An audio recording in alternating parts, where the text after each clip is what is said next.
来过来要提醒咱的乡亲时代，不管搁较安怎信任，咱的嫁金婆仔甲囡仔，上好是莫嫁人。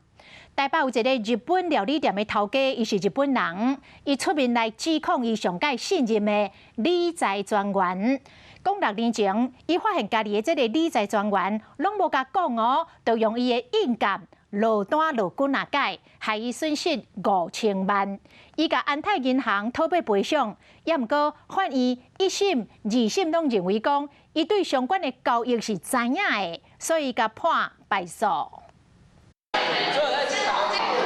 真侪人为着投资，会将钱交予专业的理财专员去处理，想不到有人因为安尼了真侪钱，买手才知影。这家台北鳗鱼饭名店的日籍老板6年前发现自己的银行账户少了5000多万元，一查之下发现原来是自己的理财专员用他的印章密集下单，光是手续费就赚了600多万元。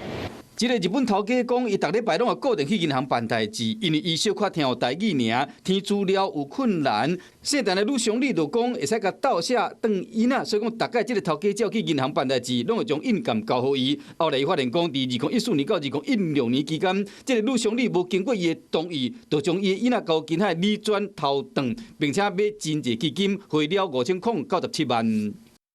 在审理时，银行是主张理财专员都是依照客户的指示下单，也有向他说明相关的交易内容以及赔偿。银行表示讲，这拢是面对面说明相关的交易内容甲赔偿。经过法院调查，发现讲，头家捌甲分行的人员讨论基金投资的状况，伊嘛无图证明讲银行有偷转伊的囡仔，所以讲进前判伊败诉。